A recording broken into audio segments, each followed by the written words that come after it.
Hai semuanya, selamat datang di perkuliahan kita kali ini. Hari ini kita akan membahas topik yang sangat penting dalam ekonomi mikro, yaitu permintaan dan perilaku konsumen dengan fokus pada analisis kurva indifferent, teman-teman.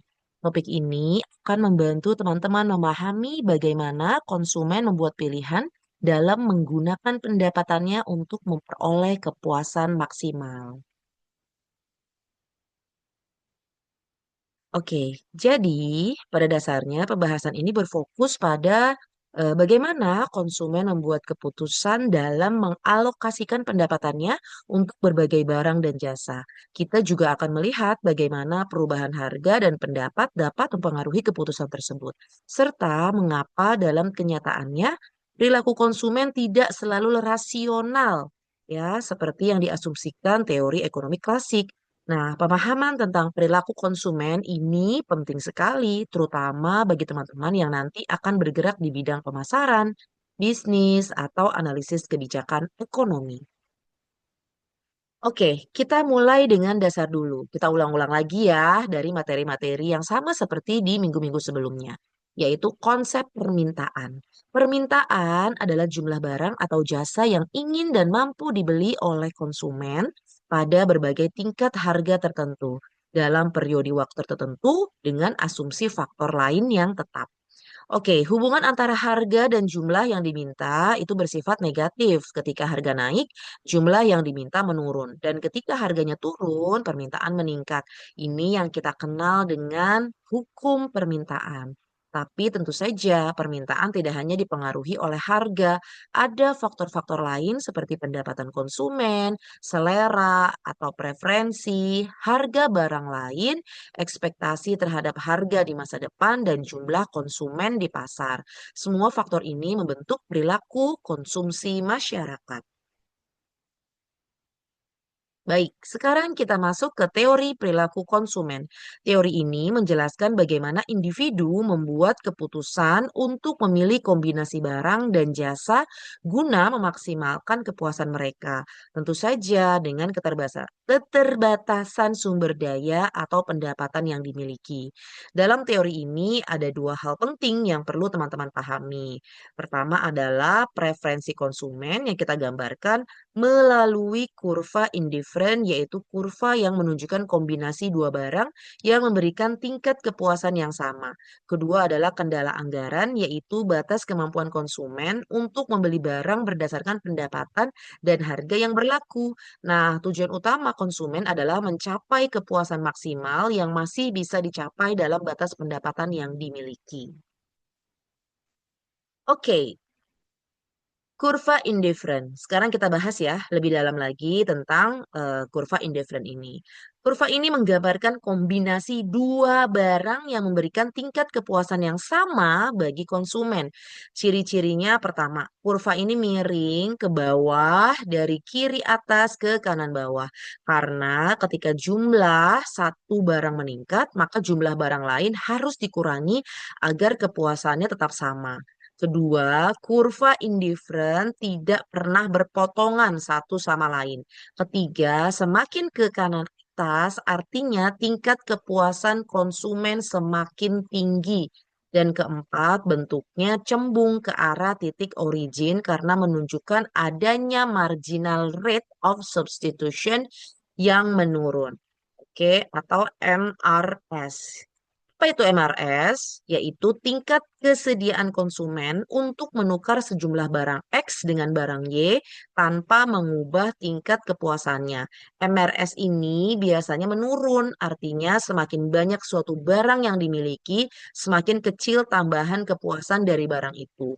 Jadi konsumen tidak mau lagi menukar terlalu banyak barang lain untuk mendapatkannya.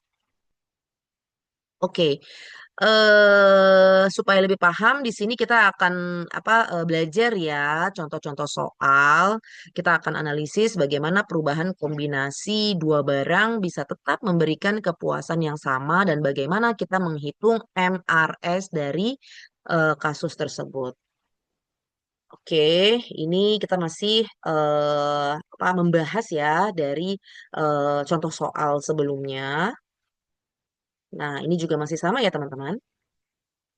Baik, kita akan masuk ke budget constraint atau kendala anggaran.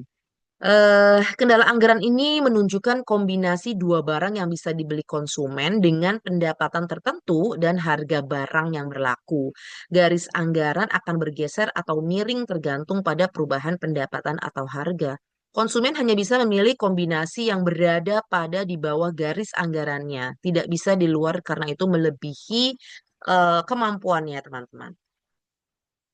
Berikutnya ada keseimbangan konsumen ya atau consumer equilibrium terjadi ketika konsumen mencapai tingkat kepuasan maksimal dalam batas pendapatannya. Secara sederhana, ini adalah titik singgung antara kurva indifferent dengan garis anggaran. Pada titik ini, tingkat kesediaan konsumen untuk menukar barang X dan Y yaitu MRS sama dengan rasio harga kedua barang tersebut. Artinya, konsumen sudah mengalokasikan pendapatannya secara efisien dan tidak ada alasan untuk mengubah kombinasi konsumsinya. Oke, sekarang bagaimana jika pendapatan atau harganya berubah? Ada dua efek utama, teman-teman. Income effect dan price effect. Pertama, ketika pendapatan meningkat, garis anggaran bergeser ke kanan atas, konsumen bisa membeli lebih banyak barang. Jika barangnya bersifat normal, konsumsi meningkat, tapi jika barangnya inferior, konsumsi justru menurun. Kedua, ketika harga barang berubah, garis anggaran ikut berubah kemiringannya. Efek harga ini terbagi dua, substitution effect, yaitu ketika harga naik, konsumen mengganti barang itu dengan barang lain yang lebih murah. Income effect, yaitu perubahan harga mempengaruhi daya beli konsumen. Harga naik berarti seolah-olah pendapatan menurun. Gabungan keduanya menjelaskan bagaimana pola konsumsi berubah akibat perubahan harga atau pendapatan. Berikutnya, ketidakrasionalan dalam perilaku konsumen. Nah, di dunia nyata, perilaku konsumen tidak selalu rasional. Kadang keputusan konsumsi dipengaruhi oleh faktor emosional, sosial, atau kebiasaan. Misalnya, konsumen membeli kopi premium setiap hari meskipun ada kopi yang lebih murah dengan kualitas hampir sama. Keputusan seperti ini bukan karena perhitungan ekonomi, melainkan karena faktor psikologis seperti kebanggaan, kenyamanan, atau gengsi sosial. Ada banyak penyebab ketidakrasionalan seperti bias emosional, kurangnya informasi, pengaruh sosial, atau bias kognitif seperti unshoring, flaming effect, dan juga loss aversion, teman-teman. Oke, baik. Dari semua pembahasan tadi, kita bisa lihat bahwa memahami perilaku konsumen tidak hanya bersifat untuk ekonomi, tapi juga sangat penting bagi dunia bisnis dan pemasaran. Dengan memahami bagaimana konsumen bereaksi terhadap perubahan harga, pendapatan, dan persepsi nilai, perusahaan bisa menentukan strategi harga yang optimal, merancang produk sesuai preferensi konsumen, serta menggunakan pendekatan psikologis dan sosial dalam komunikasi pemasaran. Bahkan, strategi seperti brand loyalty, customer experience, dan emotional branding lahir dari pemahaman mendalam terhadap perilaku konsumen yang tidak selalu rasional. Oke, teman-teman, demikian tadi pembahasan kita tentang permintaan dan perilaku konsumen, mulai dari teori, dasar permintaan, kurva indifferent, keseimbangan konsumen, sampai perilaku yang tidak selalu rasional. Semoga setelah materi ini, teman-teman bisa lebih memahami bagaimana teori ekonomi diterapkan dalam kehidupan nyata, dan tentu saja bagaimana kalian bisa berpikir lebih kritis terhadap keputusan konsumsi sehari-hari. Terima kasih sudah menyimak dan sampai jumpa di pertemuan berikutnya. Bye-bye.